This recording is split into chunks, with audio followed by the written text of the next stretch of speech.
আসসালামু আলাইকুম। আমার ইউটিউব চ্যানেলে আপনাদেরকে স্বাগতম। আবারও নতুন একটা রেসিপি নিয়ে আপনার মাঝে হাজির হলাম। আজকে আমি আপনাদের সাথে মটন কষার রেসিপি শেয়ার করব। বানানো যেমন সহজ আর খেতে ভীষণ মজার হয়, একবার অবশ্যই এভাবে বানিয়ে খাবেন। ভিডিওটা স্কিপ না করে শেষ পর্যন্ত দেখতে থাকবেন, আশা করি ভিডিওটা আপনার ভালো লাগবে। আমি এখানে গোটা মশলা ভেজে নেব 1 চা চামচ ধনে, 1 চা চামচ জিরে, সামান্য একটু মেথি, দুটো দারচিনি, এলাচ, 4-5টা তেজপাতা, দুটো কুচি কুচি করে কেটে সব একসঙ্গে হালকা করে ভেজে নেব।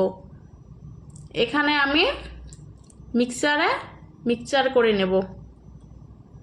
আমার মিক্সচার হয়ে গিয়েছে।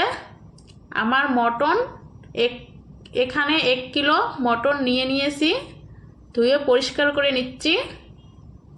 আমি এখানে মিক্সারে বাটা মশলা বেটে নেব। আদা, কাঁচামরিচ, দুটো পেঁয়াজ কুচি, রসুন সব একসঙ্গে মিক্সার করে নেব। এখানে স্বাদ মতো লবণ, হাফ চা চামচ হলুদ গুঁড়ো, পরিমাণ মতো শুকনা মরিচের গুঁড়ো, ভাজা মশলাটা ভেজে মিক্সার করে নিলাম। এখানে আমি দিয়ে দিলাম 200 চামচ, আর বাকিটা পরে ব্যবহার করব। সামান্য একটু তেল দিয়ে হাতে মেখে নেব, ভালোভাবে হাতে মেখে নেব। প্রথমতে প্যান বসে দিয়েছি, সরিষার তেল দিয়ে দিলাম পরিমাণ মতো, দিয়ে হাফ কাপ পেঁয়াজ কুচি দিয়ে দিলাম। লাল লাল করে ভেজে নেব। এখানে দুটো তেজপাতা দিয়ে দিলাম। বাটা মশলাটা এখানে দিয়ে দেব, দিয়ে ভালোভাবে মিক্স করে নেব।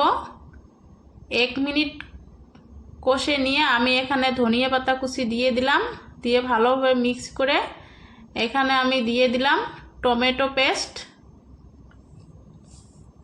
দিয়ে 2 মিনিটের জন্য কষে নেব। টমেটোর থাকি পানি ছেড়ে দিয়েছে, আমার পানিটা কষানো হয়ে গিয়েছে, পানিটা শুকিয়ে গিয়েছে। আমি এখানে মটনটা দিয়ে দিলাম, দিয়ে ভালোভাবে মিশিয়ে নিতে হবে, যাতে যেন মশলাটার সাথে মাংসটা লাগে। আমি ঢাকনা দিয়ে ঢেকে দিলাম। 15 মিনিট পরে ফিরে আসলাম। ভালোভাবে কষে নিতে হবে, যাতে যেন তলে লেগে না যায়। পানি বেড়ে গিয়েছে মাংসর থাকি। আমি ভালোভাবে কষে মিক্সারটা ধুয়ে পানিটা দিয়ে দিলাম। 10 মিনিট পরে ফিরে আসলাম। দেখতে পাচ্ছেন কত পানি ছেড়ে দিয়েছে। আর আমি ঢেকে দেব না, ভালোভাবে কষে নিতে নিতে এখানে সব পানি শুকিয়ে গিয়েছে। ভালোভাবে হাতে সময় নিয়ে মাংসটাকে কষালে রান্নার স্বাদ অনেক বেড়ে দেয়, যাতে যেন তলে লেগে যায় না। মশলা পুড়ে গেলে আর রান্না ভালো লাগবে না। আমি ফুটনো গরম পানি এখানে পরিমাণ মতো দিয়ে দিলাম, দিয়ে একটা টমেটো আমি এখানে কেটে দিয়ে দিলাম। রান্নাটা কম সময়ের ভিতরে রান্নার স্বাদ অনেক বেড়ে যায়। এখানে আমি বাকি মশলাটা এখানে দিয়ে দিলাম, সামান্য একটু রেখে দিয়েছি, ওই মশলাটা এখানে দিয়ে দিলাম। দিয়ে 10 মিনিট পরে ফিরে আসলাম। রান্নাটা আমার শেষ পথে। দেখতেই পাচ্ছেন কত সুন্দর হয়েছে। আমি ধনেপাতা কুচি দিয়ে দিলাম, সামান্য একটু, আগে ব্যবহার করেছি।